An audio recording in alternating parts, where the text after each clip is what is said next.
Narito na naman tayo para sa isang napaka-sweet at nakakakilig na love story nila Kalingap Edu at Viancy.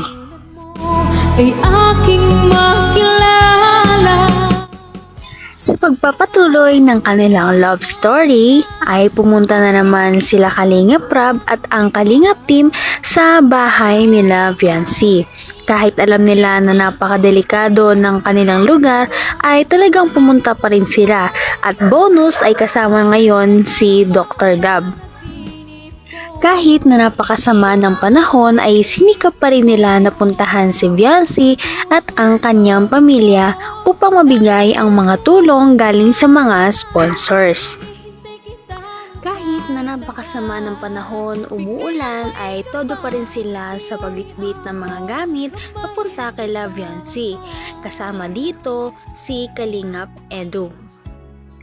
Kahit na napakalakas ng ulan ay sinikap pa rin nilang dalhin ang mabibigat na kalan at tangke ng gas papunta sa bahay nila Viancy. Ang nais ko laging kapiling. Kinilig naman ng ating mga viewers dahil bihis na bihis si Kalingap Edu papunta kila Ate Viancy para siyang manliligaw sa kanyang attire. At kung ano ako'y tanggap. Pagsalubong naman ng Kalingap team sa bahay nila Viancy ay tumambad sa kanila ang napakasipag at napakaganda na si Viancy na kahit naman napakalakas ng ulan ay todo kayod sa paglalaba. Bawat panaginip ko, ikaw lang ang tinitipo. Kahit na Sabado at dapat nagpapahinga siya, talaga namang todo trabaho siya sa paglalaba dahil para makatulong sa kanyang pamilya. Sabi nga ni Kalingap Rab at ni Kalingap Edu, baka naman magkasakit si Ate Viancy niyan dahil kahit umuulan ay okay lang sa kanya, basta ituloy niya lang ang kanyang paglalaba.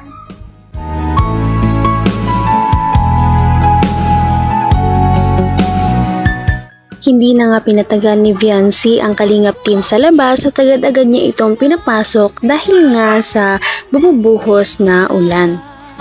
Pagandyan Nakikita natin ang simpleng bahay ng pamilya nila Viancy at dito pinaupunan niya ang mga Kalingap team para makapagpahinga naman. Matapos nito, agad-agad silang inalok ni Viancy ng mainit na kape dahil siya daw ay nag-aalala sa Kalingap team dahil napakalamig daw sa labas. Kaya naman na-touch ang Kalingap team sa kabaitan na ipinapakita ni Viancy.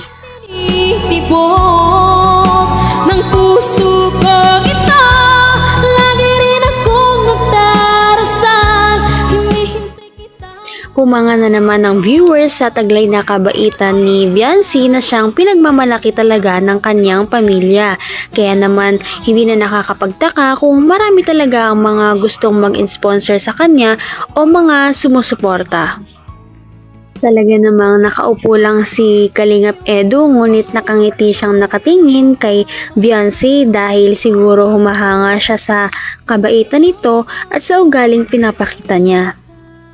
Talaga namang napakaswerte talaga ng pamilya ni Viancy sa kanya dahil bukod sa mabait na siya, maganda pa. Habang hinahanda ni Viancy ang kape para sa kanyang mga bisita, ay agad-agad na sinetap ng Kalingap team ang mga dala nilang kalan at gas. Dahil dito, lubos-lubos ang pagpapasalamat ni Viancy at ng kanyang mga magulang. Dahil dito, hindi na rin sila magpapakahirap na magsindi ng uling o mausukan man lang para lang makapagluto. Kinilig naman ng Kalingap team noong abutan ni Viancy ng tasa ng kape si Kuya Edu. Alam naman nila na hindi ito umiinom ng kape, ngunit dahil si Viancy ang nagtimpla, ininom pa rin niya, tinikman niya man lang kahit konti. Pagkatapos nito ay umupo na rin si Viancy nang medyo malayo lamang kay Kalingap Edu dahil halata pa rin na hindi siya mapakali at nahihiya pa rin siya dito. Ang tinitipok ng puso ko. Sa kanilang pag-uusap, sabi naman ni Kalingap Edu na gusto niyang bilhan ng washing machine si Viancy dahil napakahirap kayang maglaba ng kamay lamang ang gamit. Maya-maya, nagulat ang lahat sa ginawa ni Kalingap Edu. Ako na magtutuloy. Kuya, I'm sorry. Don't touch me.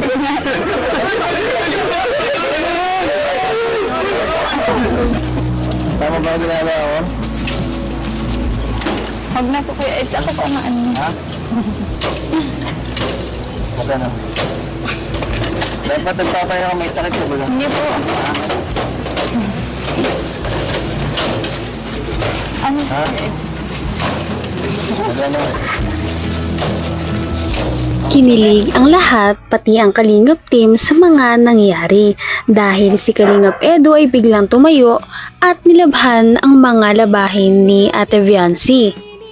Isa na ba itong pahiwatig na parang manliligaw na si Kalingap Edu? Kita naman natin na nagpapanik na naman si Ate Viancy dahil hindi niya alam ang gagawin. Ayaw magpapigil ni Kalingap Edu sa pagtulong sa kanyang paglalaba. Kaya naman dahil dito ay kinilig talaga ang mga viewers. Todong-todo na naman ang pamumula ni Viancy dahil hindi na naman siya mapakali, parang kinikilig na naman siya sa mga biglaang ginagawa ni Kuya Edu. Ang tinitibo. Ako po na yung hulaga.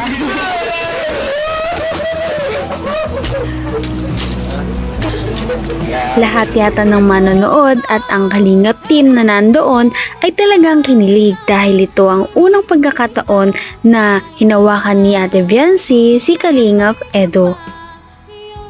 Kahit anong pigil kasi kay Kalingap Edu ay ayaw niya talaga dahil gusto niya talagang tumulong. Ngunit sa huli, sabi naman ni Ate Viancy na ipagpapatuloy niya na lang kapag nawala na ang ulan at doon ay pinagbigyan na siya ni Kalingap Edu.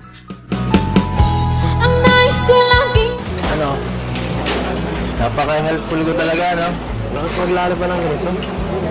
Nag-aalala mo kami, eh. Ay. Tignan mo, nagbabagin, ha? Paano ka niyan pag nagkasakit ka? Pagkatapos ng kanilang maiksing paglalaba ay nag-usap-usap na silang dalawa. Pinipilit nga siya ni Kuya Edu na magsalita dahil napakatahimik talaga ni Ate Viancy. Maya-maya ay napansin ni Kalingap Edu ang kamay ni Ate Viancy. Wala kayong washing machine dito? Wala po. Wala. Ay, kaya nga naman pala. Manual. Kaya Kamay. mapagod din. Tingin nga ng kamay mo kung ano. Kung magaspang. Ay,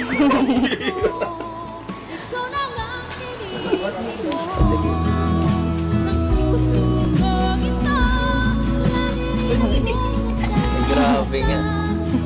Mas mano pa sa'yo. Mas mano pa ang kamay ko sa'yo. Grabe. Sobrang salaba. Kaya nga sobrang sipag mo. Kinilig naman ng mga viewers dahil talagang concern na concern si Kalingap Edu kay Ate Viancy. Noong maggutom na silang lahat ay hinanda na ni Viancy ang kanyang niluto. Hinangaan na naman si Viancy ng Kalingap team dahil sa kanyang pagkamaalalahanin at magaling magluto. mahal. Anong nilagay mo dito? Bakit ang sarap? Suka lang po yan. Ha? Suka? Asukal? Asukal po. Asukal? Salamat, ha? Welcome po. Hmm? Welcome po.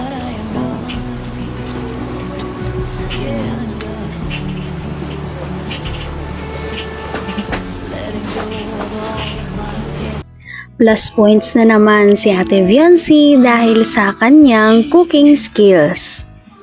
Nagpasalamat sa kanya ang Kalingap team sa masarap na merienda.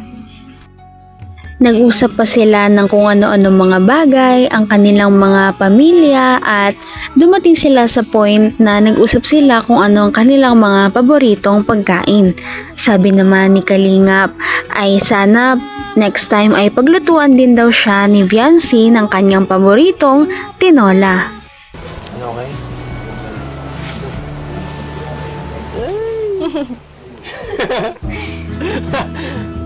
Sige, isa lang. na po magka. Ha? Salamat po kay Eds. Hayaan niyo po sa sunod po. Pipilitin ko po maging madaldal. Bago umalis ay nagbigay muna sila ng mga pera na galing sa mga sponsors. Pagkatapos nito ay umalis na rin ang Kalingap team. Sana ay patuloy pa natin silang subaybayan at suportahan. Si Ate Viancy at Kalingap Edu, ganoon na din ang Kalingap team. Yun lamang at maraming salamat sa panonood. Hanggang sa muli. Bye! Mahal